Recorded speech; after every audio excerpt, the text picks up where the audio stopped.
Bagaimana Bang kondisi desa di sini Bang? Kondisi desa masih cukup terpencil dan jauh dari sentuhan bantuan dari pemerintah, khususnya dari desa Gajah Mentah.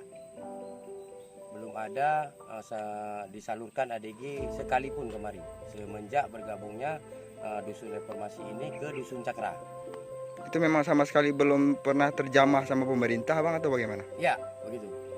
Memang belum pernah bantuan pemerintah sampai kemari.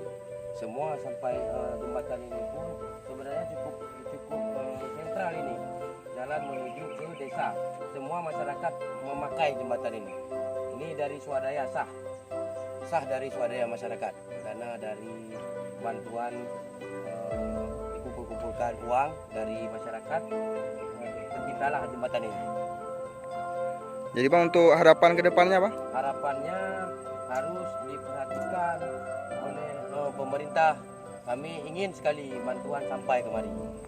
Ya, ini adalah akses jalan menuju SD Reformasi Desa Gajah Mentah, Dusun Cakra. Dusun Cakra.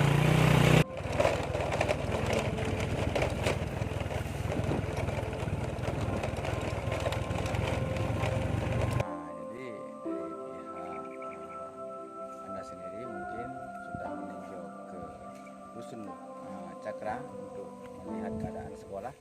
Jadi inilah jalan alternatif untuk ke sekolah SD negeri.